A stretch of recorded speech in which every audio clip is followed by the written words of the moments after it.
É um capítulo que está na vanguarda, nos propiciou pessoas fabulosas como Ricardo Viana Vargas. E Minas nos permitiu também ter um dos mais importantes gerentes de projetos, que foi o responsável pela construção de Brasília. Alguém sabe quem foi?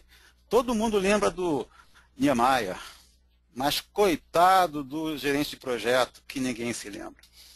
Na verdade, quem foi responsável pela condução do projeto, que foi um projeto de sucesso, construiu em 5 anos uma cidade, foi o Israel Pinheiro, aí de Caeté, próximo de Belo Horizonte. Gente, se nós conseguimos construir uma cidade em 5 anos, podemos construir qualquer coisa.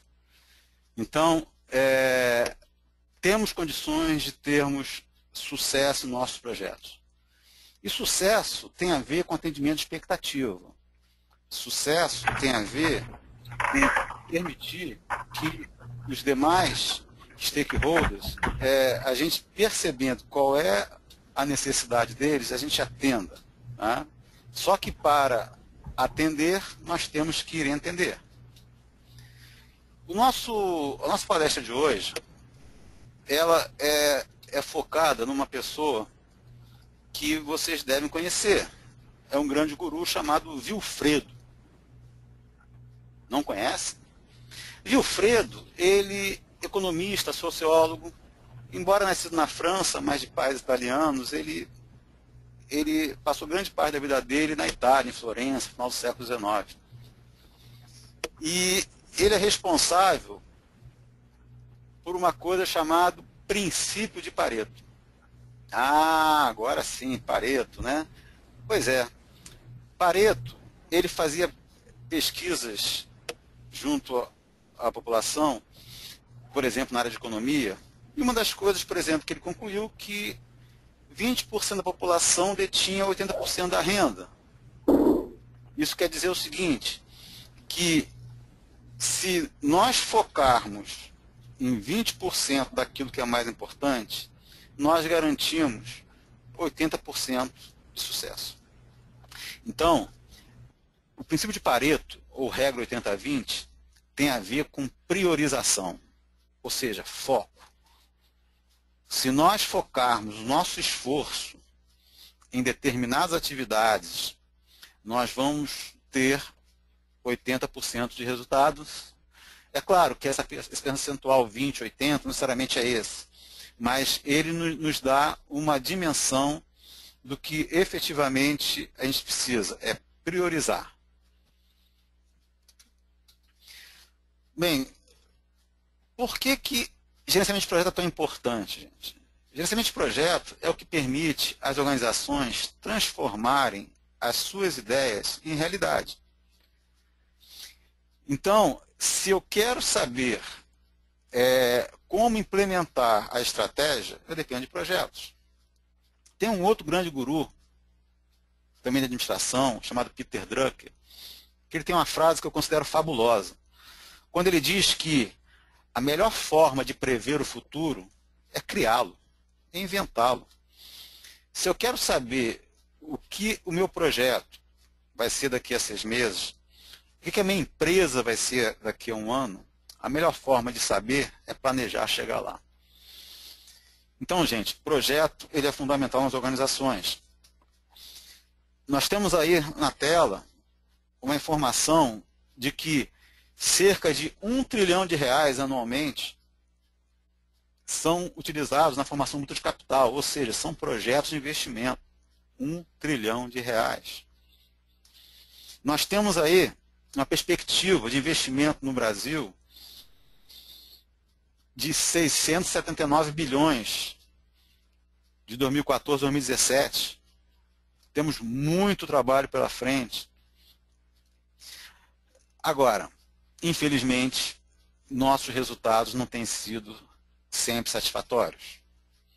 É claro que, não necessariamente, a gente tem uma imagem totalmente ruim do gerenciamento de projetos no Brasil. Como eu disse ainda há pouco, construímos uma cidade em 5 anos. Quer dizer, nós temos capacidade.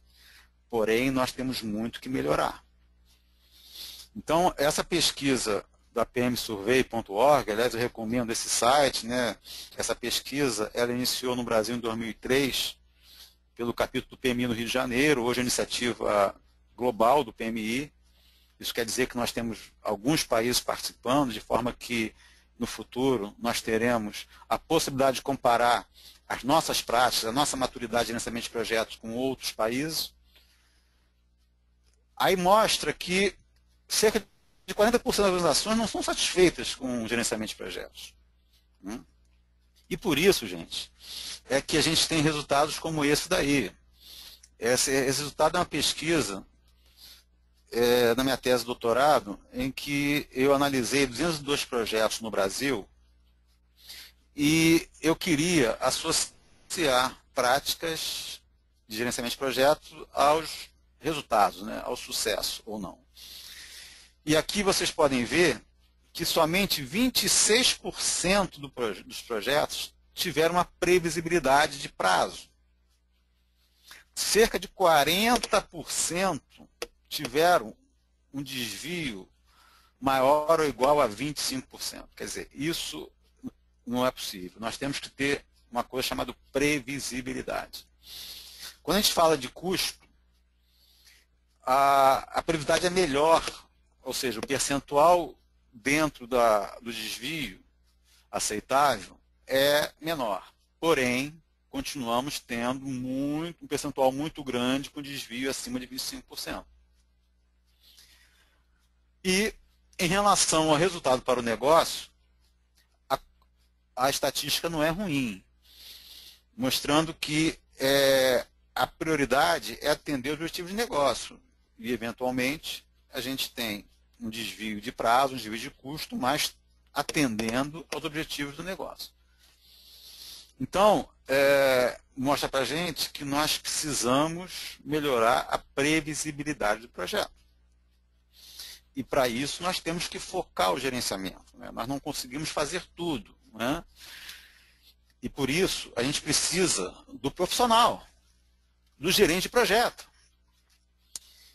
Essa capa de revista Veja, ela foi em maio de 2012, em que foram entrevistados 70 líderes de mercado para saber quais são os profissionais mais cobiçados, ou seja, quem que o mercado estava correndo atrás.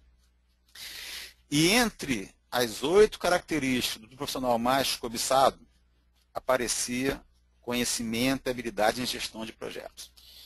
Então, gente, gerenciamento de projetos é um diferencial. Se vocês estão hoje assistindo essa palestra, vocês estão no rumo certo. Vocês estão, ou já têm esse diferencial, ou estão buscando esse diferencial.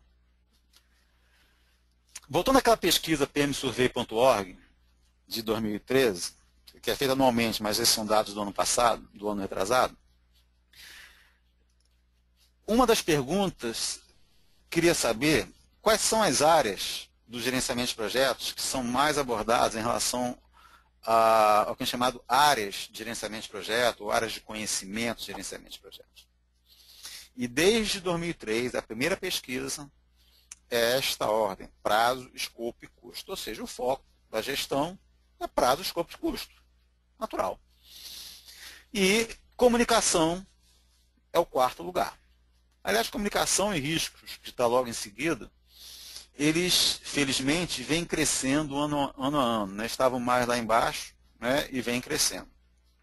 Agora, nessa mesma pesquisa, ela aparece uma pergunta: quais são os problemas mais comuns nos projetos? Gente, os problemas mais comuns são de comunicação, seguido de escopo e de prazo.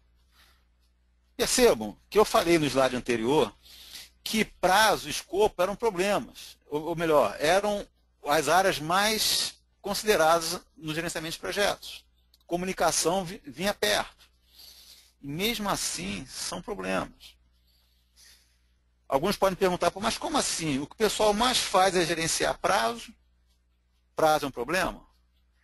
Porque, na realidade, gente, se pararmos para pensar, prazo é consequência.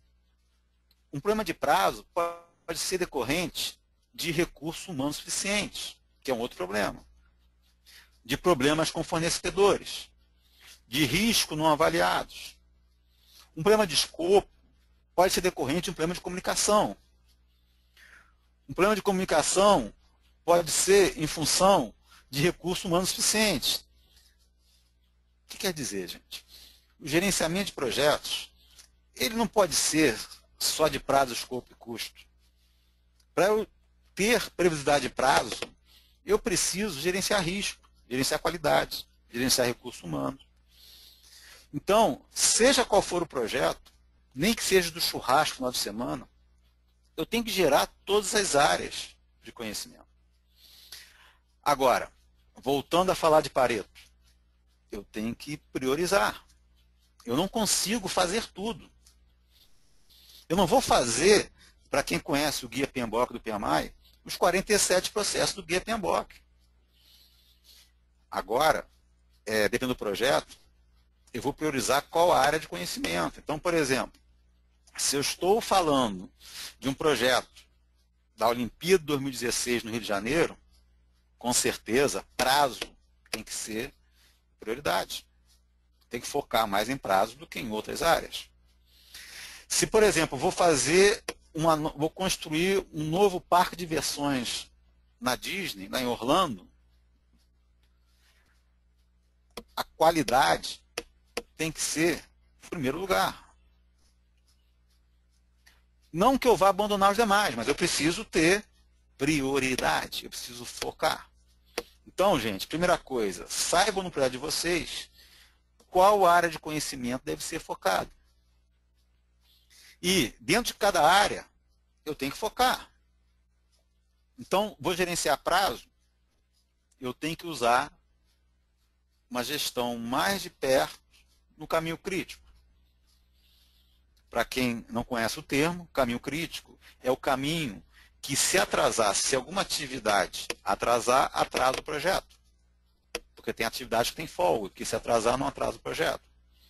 Se eu estou falando de gerenciamento de custo, eu tenho que me preocupar com os custos mais altos e não com os custos mais baixos. Quer dizer, então, voltando ao foco, meu projeto ele vai ter áreas de conhecimento que eu vou ter que priorizar mais do que outras. E dentro de cada área de conhecimento, eu vou ter que fazer também a prioridade na gestão. Se eu estou querendo melhorar a comunicação, uma coisa que eu sugiro é o uso de ferramentas gráficas, visuais, que tragam os stakeholders para juntos participarem do gerenciamento do projeto. E um modelo fantástico, né, desenvolvido pelo professor José Finocchio, é o Project Model Canvas. Às vezes me perguntam, Magno, o Canvas é uma moda? Eu costumo dizer, sim, é uma moda, que eu espero que fique, que continue sempre moda, porque é uma forma muito interessante de melhorar a comunicação, melhorar a forma, a cocriação, de forma colaborativa, você criar o projeto. Então, eu mesmo, né, tenho um Canvas em que eu desenvolvi para a área de procurement. Como fazer uma ida ao mercado importante. Né? Muita gente, na área de aquisições, por exemplo, utiliza o processo de aquisição como se fosse um processo, um pipeline, ou seja, uma linha de produção, que cada um faz a sua parte e passa adiante. Isso me lembra aquela música, né? Ado, ado, ado, cada um no seu quadrado. Ou seja, eu quero fazer o meu, não importa o restante do projeto. Isso tem que mudar. A área de aquisições, ela não pode ser inimiga, entre aspas, do setor requisitante. O jurídico não pode estar contrário ao setor de compras. Quer dizer, a questão, muitas vezes, é que falta comunicação, falta colaboração. E este modelo é um modelo que permite, né, essa criação conjunta de uma aquisição. Um exemplo aqui também para riscos. Se você está num projeto e você quer identificar riscos, Vamos usar canvas, quadros. O risco é algo que durante todo o projeto alguém pensa no risco, ao longo do planejamento, ao longo da execução. Então, tem um quadro lá que alguém possa pegar um post-it, né, como esse aí, pegar um post-it numa cor em que simbolize alguma coisa e colocar lá aquele risco para ele depois ser tratado. Poxa, isso é uma forma muito interessante de comunicação. Então, eu estou falando de coisas, né, que melhoram a comunicação, melhoram a colaboração. Então, já é um ponto importante, né? Podem notar aí a questão de melhorar a comunicação no projeto, tanto internamente na equipe, quanto com os demais envolvidos do projeto. Outra questão que está cada vez mais sendo utilizado também na área de projetos é o conceito de Kanban. Kanban é de origem japonesa, né? Um engenheiro da Toyota, em 1986, ele criou para fazer o acompanhamento da linha de produção os Kanbans. Kanbans é a tradução livre, né? Quadro visível, né? Em que cartões, né? Em que você procura, através desses cartões, de forma visual, verificar como está o andamento do trabalho. Aqui, por exemplo, tem um exemplo de um Kanban, um exemplo que a gente usa lá na empresa, em que nós temos, para cada colaborador tem o seu. O que tem que ser feito, que aqui é como se fosse o to-do, é o backlog, né? Ou seja, a lista de tarefas pendentes. Must-do é quando entra na prioridade, né? Que está a prioridade das coisas que tem que ser feitas. Depois ele passa para ser feito e depois que ele acaba, está concluído. Então, o Kanban, as tarefas, né, vão passando de um quadro para o outro. E a gente pode usar isso, né, na área de projetos para as entregas. Mesma coisa. Então, alguns softwares de gerenciamento, e aí tem um que eu gosto muito, né, eu espero que o Adjala esteja me ouvindo aí, o Mineiro, a empresa de Belo Horizonte, com o software NetProject, que já implementa essa solução. Então, eu tenho em cima aí como caminha as entregas do projeto, e nesse caso, né, como a gente tem que estar sempre associado às metas do projeto, é importante que tenha metas corporativas, metas pessoais, e se for um caso de um projeto, é que esse Kanban não é usado só para projeto, né, lá na empresa, que tem as metas, tanto corporativas como metas individuais, para que sempre a gente lembre que as atividades nossas, tanto da empresa como as atividades de projeto, elas querem atingir as metas do projeto. Elas visam o alcance do benefício. Eu tenho que estar sempre com isso em mente e eu vou voltar a esse assunto já já. Bem, então eu falei de coisas que melhoram a comunicação, tanto interno na equipe quanto com os demais stakeholders. Stakeholders, estou falando essa palavra algumas vezes. Algumas vezes me perguntam se stakeholder é segurador de bife, né? Stakeholder, horrível essa, né? Mas stakeholder não é segurador de bife. Stakeholders são pessoas impactadas, pessoas que podem afetar o projeto, pessoas que estejam interessadas no projeto. Tá? Bem, agora eu vou falar sobre algumas conclusões importantes de foco que o PMI divulgou nesse estudo chamado Pulse of the Profession, disponível lá no PMI para download, em que ele coloca a importância de 3 focos para que a organização tenha sucesso em projetos: nas pessoas, no processo e nos benefícios, ou seja, nos resultados do projeto. Em relação a pessoas, eles colocam o gerenciamento do talento e o change management. O change management não é mudança de escopo, mudança de prazo. É que, normalmente, um projeto, ele modifica um processo, modifica a forma como a pessoa trabalha, ou seja, esse impacto ele tem que ser gerenciado, para que a pessoa não seja alguém contrário ao projeto. Então, gerenciar talento, gerenciar mudanças é muito importante. E ele coloca embaixo, né, uma coisa interessante, né, em que aqueles projetos que têm sponsor ativamente engajados, eles têm 2 vezes mais chance de alcançar o sucesso. Então, gente, anotem aí. Patrocinadores engajados aumentam em 2 vezes a chance de sucesso de um projeto. Ok? Anotaram? Então tá.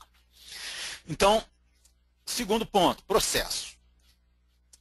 A maturidade em gerenciamento de projetos, programa e portfólio aumenta a chance de processo, de sucesso. Então, empresas que têm PMO, PMO é escritório de gerenciamento de projetos, e usam processos padronizados para gerenciamento de projetos, programa e portfólio, eles têm mais chance de sucesso. Eu falei de PMO, mas é muito importante entender que PMO, embora seja hoje em dia, né, o que eu chamo de um buzzword, né, em que muita gente quer implementar PMO, é importante passar para vocês uma estatística. 50% dos projetos de implantação de PMO falham no mundo, só no Brasil não, falham no mundo. Por quê? Muitas vezes essa implantação não é adequada. E principalmente quando o PMO é implantado, principalmente com foco de ser o auditor, ser aquele que vai só relatar desempenho. Não, PMO não é para isso. PMO também faz isso, mas é principalmente para facilitar o gerenciamento de projetos. Mas isso é papo para outra palestra, né? E aqui embaixo é colocado em que organizações que têm maturidade em gerenciamento de projetos têm 4 vezes mais chances de sucesso. Então anotem aí, gente. Maturidade em gerenciamento de projetos, programa e portfólio aumenta em 4 vezes a chance de sucesso. Isso quer dizer o seguinte, tem uma sistemática de gerenciamento. Vou falar sobre isso já já. Outra questão, terceira questão colocada pelo curso Software Profession, é a importância de focar nos benefícios. A organização, ela autoriza projetos para alcançar benefícios, para alcançar os objetivos. Eu vejo muita gente falar, o objetivo do projeto é desenvolver o software, o objetivo do projeto é construir a fábrica. Nunca, gente, nunca. Nenhuma empresa gasta dinheiro porque quer desenvolver software, porque quer construir fábrica. Ela desenvolve software porque ela quer reduzir o custo, quer melhorar a qualidade, quer reduzir o prazo de um processo. Então, que benefício se espera com o desenvolvimento do software? Que benefício se espera com a construção da fábrica? Então, é importante entender a diferença do porquê, para quê e o quê. Então, eu primeiro no projeto eu tenho que entender o passado, que é o porquê. Qual é a razão daquele projeto? Por que alguém teve a ideia? Normalmente é em função de um problema ou de uma oportunidade. Por exemplo, um problema, eu estou tendo acidente de fábrica acidente de trabalho na minha fábrica. Ok. Segunda pergunta a ser feita e respondida. Para quê?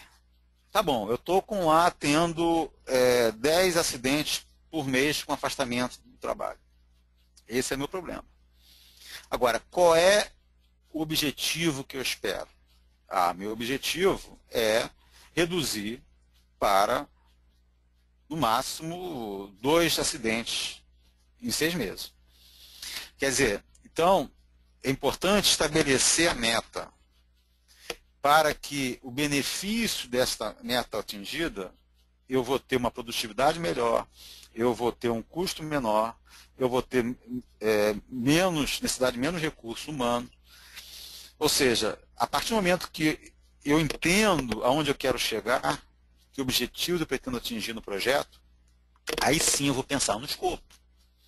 Ou seja, o que eu preciso fazer para atingir isso? O que eu preciso entregar, que é o escopo. Então, gente, focar no benefício esperado. E aí, mais uma vez, é colocado que as organizações que focam na realização de benefícios, elas têm 5 vezes mais chance de sucesso em projetos. Então, anotem aí, gente. focar no alcance de benefícios aumenta em 5 vezes a chance de sucesso no projeto. Tá? Então, esses são focos sugeridos pelo Pulse of the Profession. Eu falei que o Pulse of the Profession ele sugere maturidade em gerenciamento de projetos, programa e portfólio. Para ter maturidade, eu tenho que pensar em sistematização. E a sistematização de qualquer coisa tem a ver com processos, tecnologias e pessoas. Só que isso precisa estar organizado, isso precisa estar coordenado, ter uma governança. Então tem que ter uma estrutura de apoio ao gerenciamento de projetos. Eu tenho que ter PMO, Escritório de Gerenciamento de Projetos. Então, a organização, foi falado lá, que tem mais maturidade em gerenciamento de projetos, elas têm mais chances de alcançar o sucesso. O que eu preciso ter para ter maturidade? Estabelecer processo, ou seja, qual é a metodologia que eu vou utilizar para gerenciamento. Tecnologia, que tecnologias eu vou usar? E, por exemplo, que software de gerenciamento de projetos? E hoje, gente, software de gerenciamento de projetos, ele tem que ser colaborativo, tem que ser visual. Softwares que você usa na sua máquina de forma isolada, esse software está fadado ao insucesso, principalmente pela falha na comunicação. Então, tem que estar na web, tem que ser visual. Nós estamos muito carentes ainda desse tipo de software. Mas tenho visto algumas iniciativas para que a gente consiga melhorar essa questão da tecnologia para apoio ao software. Porque hoje a gente tem que usar isso em iPad, no smartphone, a gente tem que estar acessando de qualquer lugar. A pessoa da equipe tem que estar lá no projeto no interior do Mato Grosso e colocando informações do projeto, recebendo um e-mail autorizando o início. Tá? Então, tecnologia a gente precisa e pessoas. E pessoas temos duas questões aí em relação às pessoas. Como é o perfil, né? Qual é a pessoa adequada para participar da equipe, participar do gerenciamento de projetos? Que capacitações, né? Quando falo em pessoas, né, devemos associar ao que a gente chama de chá, né? Conhecimento, habilidade, atitude.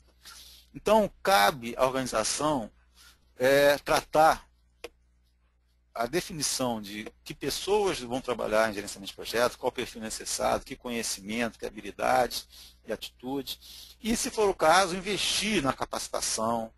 Né? Até esse é um ano, né, que, para o Brasil, o ano 2015 é um ano que, estamos em fevereiro, né, que é colocado uma nuvem negra à nossa frente. Mas eu acho que é uma oportunidade para muita coisa, principalmente para nós melhorarmos a nossa sistemática. Nós aproveitarmos também para capacitarmos as pessoas e, é claro, né, verificar a forma de otimizar o uso de recursos, né, já que vamos ter um ano aí complicado em relação à parte financeira, então vamos trabalhar bastante na questão da eficiência, da eficácia. Né? E falamos que devemos ter metodologia, né? Então temos aí uma metodologia que consta do nosso livro aí, Basic Methodware. É uma metodologia simplificada. Essa metodologia ela é oriunda de uma metodologia chamada Methodware, que foi lançada em 2005 no livro, e gerenciamento de projetos, a metodologia de gerenciamento de projetos Methodware. Esse livro, em 2010, ganhou um prêmio do melhor livro brasileiro de gerenciamento de projetos. Por quê? Porque nós conseguimos pegar as melhores práticas, né, ou melhor, as práticas sugeridas pelo Guia PMBOK, em que ele dizia o que fazer, nós colocamos o como fazer. Bem, o que acontece? O Guia PMBOK tem 47 processos. A nossa metodologia, nós já demos uma enxugada na Methodware para 31 processos. Só que tem muitos projetos, tem muitas organizações que não precisam nem de 31 processos. E por isso que em 2010 nós desenvolvemos a metodologia Basic Método R, que é uma metodologia simplificada com 13 processos. Embora seja simplificada, ela é abrangente, porque ela atende às 10 áreas de conhecimento. Esse livro, né, ele deu origem, né, a uma série de gerenciamento de projetos sem complicação, esse foi o livro piloto, que ao longo aí dos anos a gente vem fazendo livros, escrevendo livros para projetos específicos. Então nós já temos um livro dessa série para projetos de tecnologia da informação e comunicação na área de infraestrutura, temos na área de construção civil, temos na área de desenvolvimento de produto, inovação, pesquisa e desenvolvimento, e estamos agora desenvolvendo um para a área de projetos esportivos e para projetos de inovação e melhoria de processos. Então estamos aí com alguns projetos de livro. Qual a ideia que eu falo para vocês? Gente, capacidade de adaptação.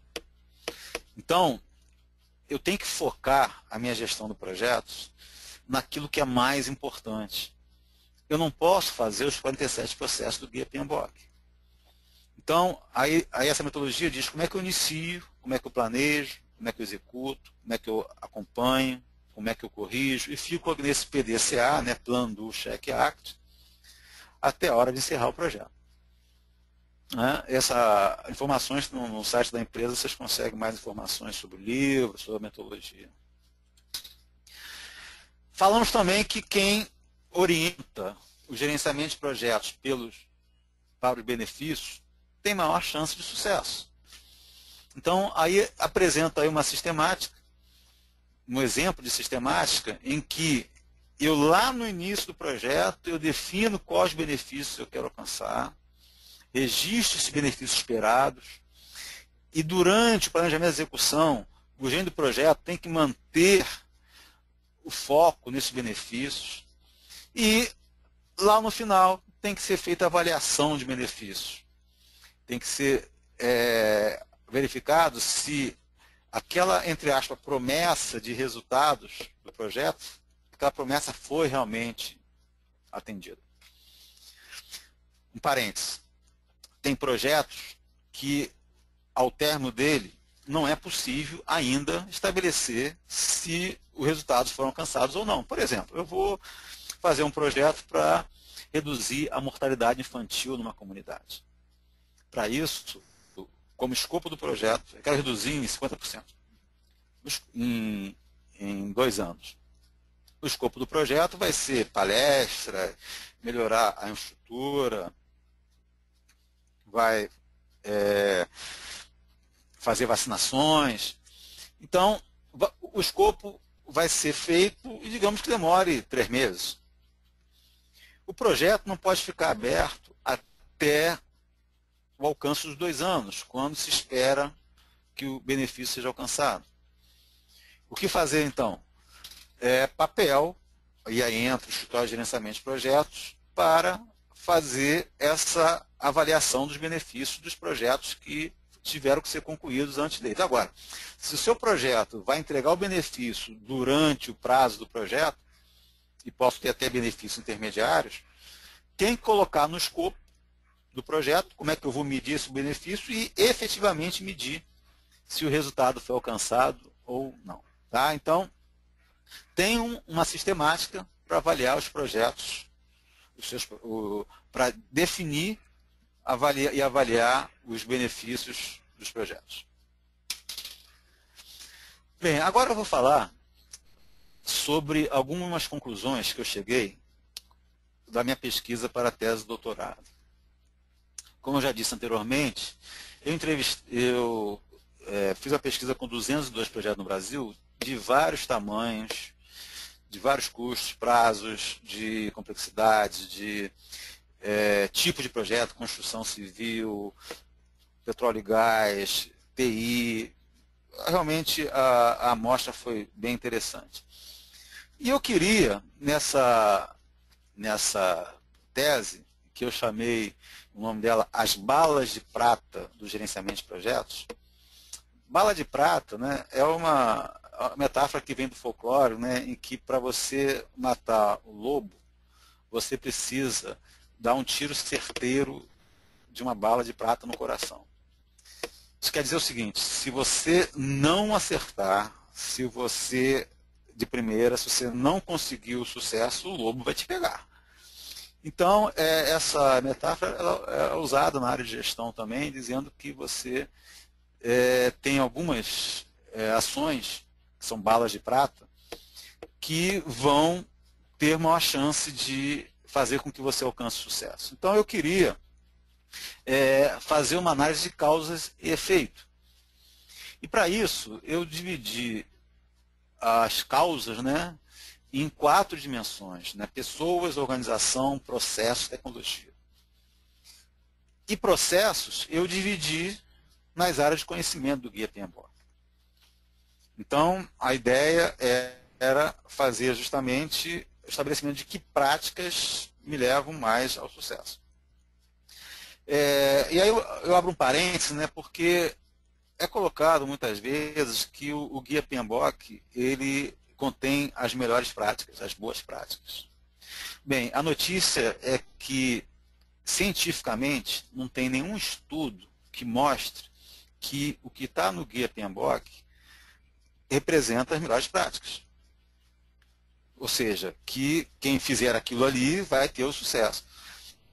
Na realidade, ali representa práticas mais usuais de mercado, que as pessoas, os voluntários que fazem aquele guia, eles, no seu dia a dia, né, utilizam ou veem essas práticas sendo utilizadas. Eu não estou dizendo que o Guia PMBOK não é interessante, muito pelo contrário. Ele é hoje a maior referência em gerenciamento de projetos no mundo. Mais de 3 milhões de cópias vendidas. Para uma publicação didática, né, técnica, realmente é muito interessante. Mas, sem dúvida, que 50 tons de cinza vende muito mais, né? Mas deixa para lá. Para livro técnico, é bem interessante. Então, eu quis fazer essa associação entre causas e efeito. E vou passar para vocês agora algumas conclusões que eu cheguei dessa pesquisa. Primeiro, nessa pesquisa, eu listei 106 práticas oriundas da literatura, inclusive do Guia PMBOK, para a gestão de projetos, e procurei verificar como é que era a aplicação dessas práticas. E eu ressaltei uma área de conhecimento, aí para vocês verem, porque eu vou falar sobre ela mais adiante, que é risco. Se vocês forem olhar, em média, 40% somente dos projetos fizeram ações relativas ao gerenciamento de risco. Gente, isso é muito pouco. E daqui a pouco eu vou mostrar para vocês como essa área de risco ela é impactante para o sucesso do projeto, né?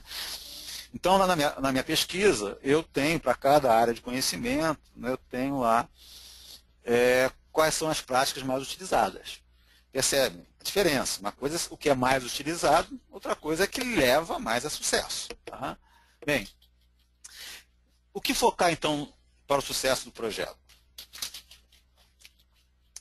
Daquelas dimensões e áreas de conhecimento do Guia PMBOK,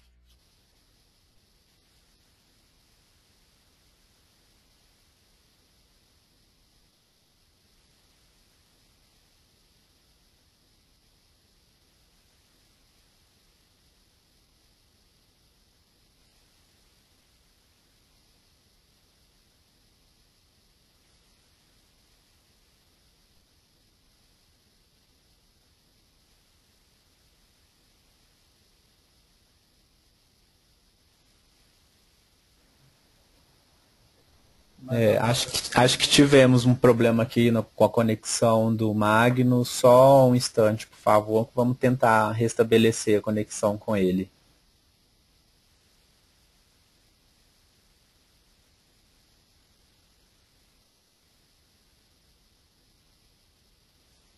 então, alô? Oi, Magno. Magno. Pra mim? Oi. A gente teve Oi. uma pequena queda. tá, mas agora já estamos de volta. Ah, ok. Preciso começar do início, não, né? Não, não, não. Vamos lá, tô brincando. Vamos lá, então, só recapitulando. Não sei se o que se perdeu aí, mas eu vou só, nesse slide, eu vou colocar o seguinte. Uma conclusão muito importante da minha pesquisa foi que, para alcançar o sucesso, quais foram as dimensões ou grupo de ações que mais, os projetos que atuaram mais nessas áreas foram que tiveram mais chance de sucesso. Então, por exemplo, para o sucesso de prazo, as dimensões pessoas e gestão de pessoas de risco foram as que mais, quem gerenciou melhor pessoas de risco teve mais sucesso. E quando eu falo em pessoas, gente, não é o recurso humano, gerenciar recursos humanos do guia PMBOK. São conhecimentos, habilidades, atitudes, stakeholders em relação ao projeto. Então, por exemplo, é o que nós já falamos do stakeholder envolvido, engajado, né? Ou seja, tanto a equipe quanto o cliente como o patrocinador. Uma estatística incrível, cerca de 20% dos clientes dos projetos não estavam, na minha pesquisa, comprometidos com o projeto. 40% das equipes não estavam comprometidas com o projeto. Gente, esse é papel do gerente do projeto obter isso. E, como eu disse, a comunicação é muito importante. Então, aqui está falando desse engajamento dos stakeholders, essa área de pessoas. Ela também trata da questão do perfil do gerente de projeto. Então, pessoas e risco, quem gerenciou melhor pessoas e risco teve sucesso maior de prazo. Para custo, pessoas. Para negócio, pessoas e risco de novo. Para sucesso, ou de prazo, ou de custo, ou para o negócio, pessoas e risco, e aí surge lá o escopo, o prazo e mais a integração. A integração é interessante, né? Essa área de conhecimento é justamente a que permite a consistência das áreas de conhecimento no planejamento, na execução do projeto. Por exemplo, não adianta eu, como resposta ao risco do churrasco, eu colocar que eu tenho que contratar um toldo e não ter o dinheiro no orçamento para fazer isso. Então, a integração, além do controle integrado de mudanças e outras coisas, fazer termo de abertura, mas uma coisa muito importante da integração é manter a consistência. Tá? Então, gente, o que a gente conclui aqui desse slide? Que a gestão de pessoas de risco é o que eu tenho que focar no projeto. Porque se eu focar em pessoas e riscos, eu vou ter mais chance de sucesso. Outra parte da minha pesquisa não estava relacionada exatamente aos grupos, mas às práticas. Das 106 práticas que foram listadas, em que eu fiz a pesquisa, quais das práticas estavam presentes naqueles projetos que tiveram mais sucesso? E aí eu fiz um diagrama de Chikawa, né, um diagrama de espinha de peixe, em que apresenta, né, não dá tempo de eu falar de cada uma delas, né, apresenta para cada uma das dimensões, pessoas, processos, tecnologia e organização, e dentro de processos, para cada área de conhecimento, quais foram as ações, quais foram as práticas que estavam mais associadas ao sucesso do projeto. Então, isso me dá já uma ideia de foco dentro da área de pessoas, dentro de cada área de conhecimento, dentro de cada dimensão, aonde focar. Tá? Percebam, quando eu falo em focar, eu estou falando de estatisticamente essas de um grupo bem heterogêneo de projetos, elas levaram uma chance de sucesso. Né? eu gosto muito de falar que o gerente de projeto tem que ter uma coisa chamada capacidade de adaptação. Aliás, isso vem de Charles Darwin, né? 1859, A Origem das Espécies.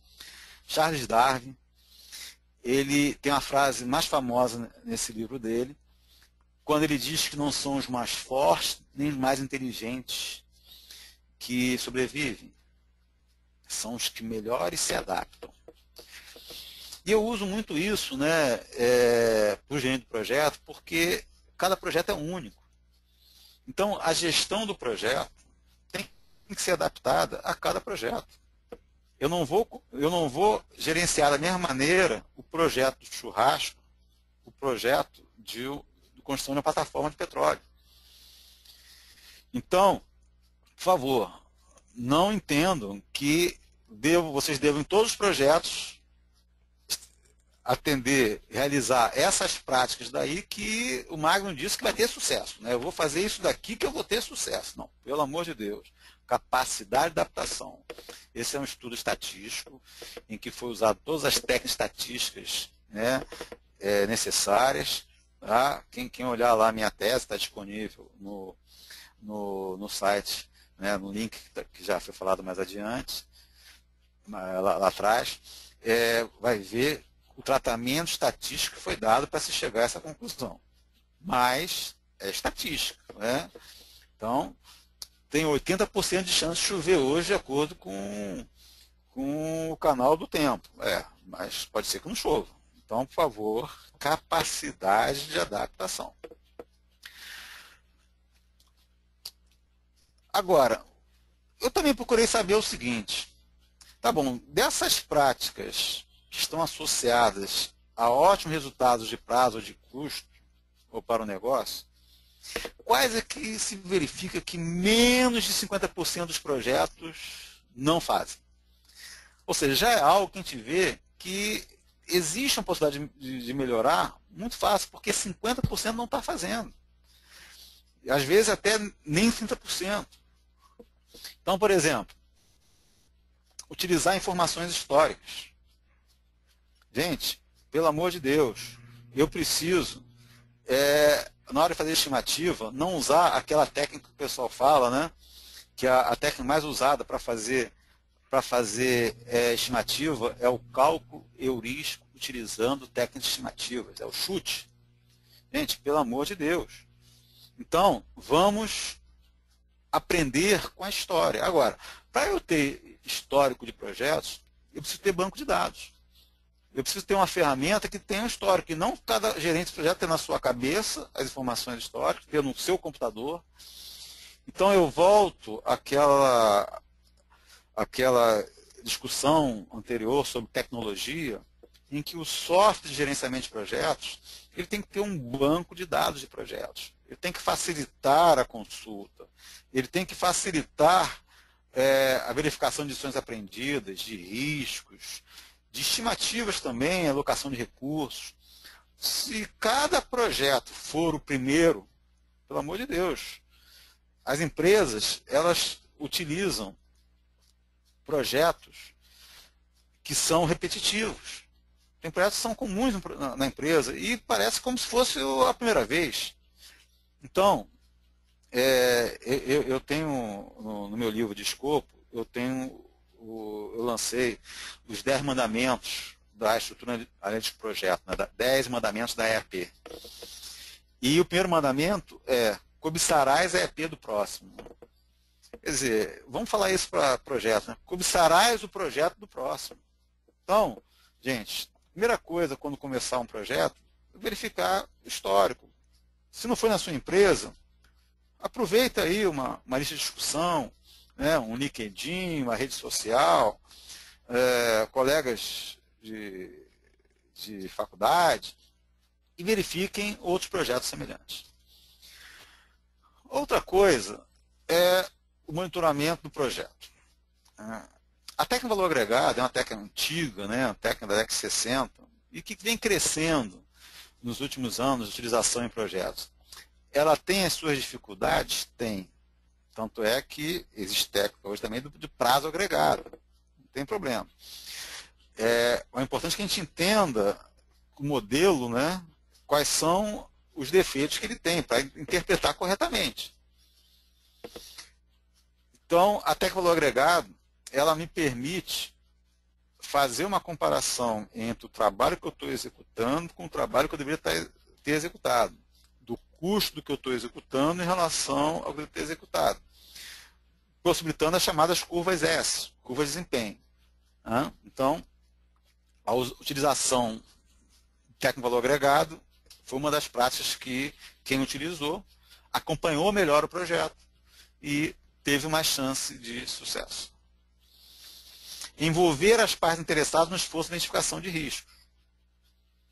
Gente, mais uma vez, eu preciso de comprometimento. Então, não é o gerente do projeto sentar sozinho e ficar listando os riscos do projeto. Quanto mais pessoas envolvidas puderem contribuir, não só vai melhorar a qualidade do gerenciamento de risco, como vai aumentar o comprometimento, que aquela pessoa se sentiu partícipe disso. Fazer o planejamento da resposta ao risco, né? O Guia Pembroke sugere o registro de risco, contendo a análise e a resposta aos riscos. Fazer análise quantitativa de risco. Aí eu faço um parênteses, né? É claro que eu vou fazer o churrasco no final de semana, não vou fazer análise quantitativa de risco. Agora, o que acontece hoje? Hoje, nós temos uma falta de previsibilidade, muitas vezes, né, que eu apontei lá atrás, porque as estimativas estavam inadequadas. Nós fazemos estimativas de forma determinística, ou seja, meu projeto ele vai gastar 230 milhões e vai ser concluído em 9 meses e 3 dias. Qual é a chance disso acontecer? Bem, a análise quantitativa de risco me possibilita falar isso. Qual é a chance disso acontecer?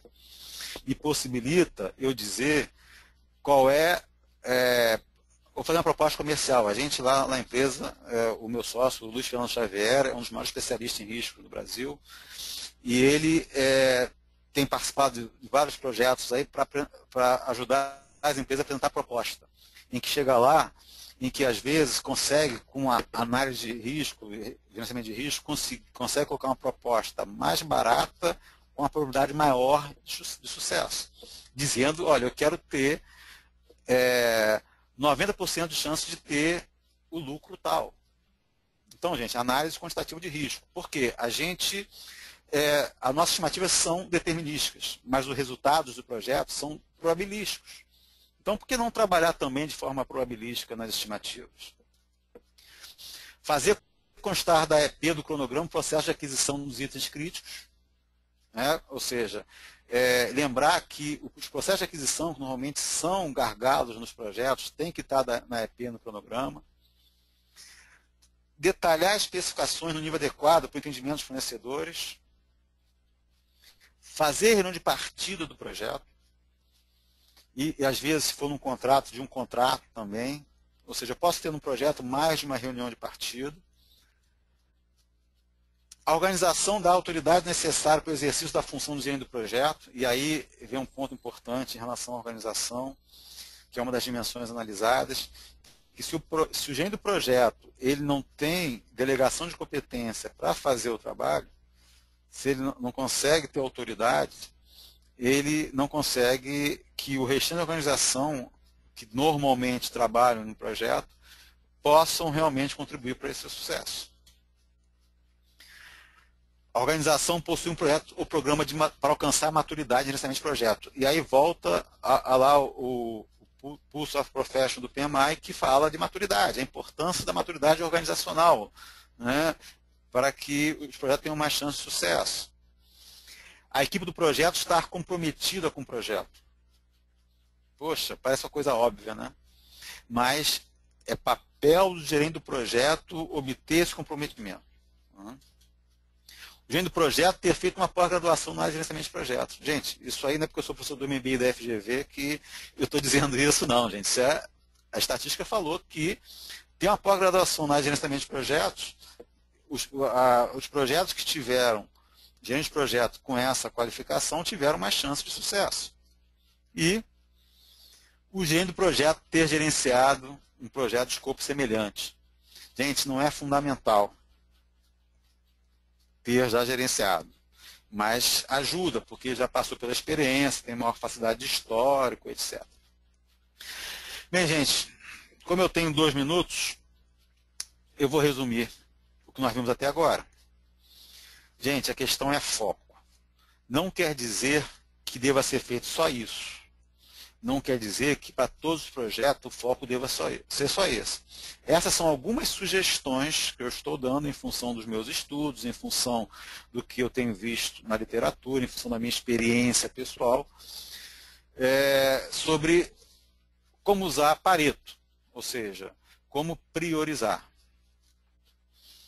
Ter um sponsor ativamente engajado. A importância de começar um projeto tendo um sponsor. Sponsor, tem muita gente que traduz para patrocinador e pensa diretamente em dinheiro. O sponsor, eu gosto muito da tradução padrinho. The Godfather, lembra do mafioso, poderoso chefão? A gente quer um sponsor assim. Aquele cara que vai matar, você chegar lá, pô, fulano de tal não está fazendo, o cara vai lá e manda matar. Estou brincando, hein, galera? Estou brincando. Então, ter um sponsor ativamente engajado. Ter um PMO atuante, uma sistemática de gerenciamento de projetos e portfólio. Tá? Isso vai levar à maturidade.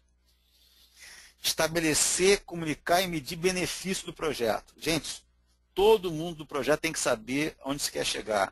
E qualquer ação no projeto tem que ser no sentido de atingimento do benefício. Ah, vai mudar escopo? Legal. O que isso vai melhorar o alcance dos benefícios? Muitas mudanças de escopo são meras questões pessoais de querências, quando na realidade não está contribuindo em nada para o alcance dos benefícios. Investir na comunicação, planejar e atuar efetivamente em comunicação. 90% do tempo do gerente do projeto deve ser despendido em comunicação. Comunicação com a equipe, com os stakeholders, etc. Gerenciar os riscos. Muito importante, gerenciamento de riscos. E gerenciar as pessoas, né? Tanto na parte de conhecimento, habilidade, estudo dos stakeholders, como em relação ao engajamento dessas pessoas, aos stakeholders para com o projeto. Bem, gente, temos que ter previsibilidade e o meu tempo de 1 hora se esgotou. Eu queria mais uma vez agradecer aí ao chapter do PMI em Minas Gerais, agradecer ao Júnior aí pelo convite, agradecer também a vocês pela audiência. Estou aberto a dúvidas aí, segundo o Júnior, nós temos 15 minutos aí. Eu vou passar aqui para o Júnior a apresentação. Muito obrigado a todos, tenham uma boa noite.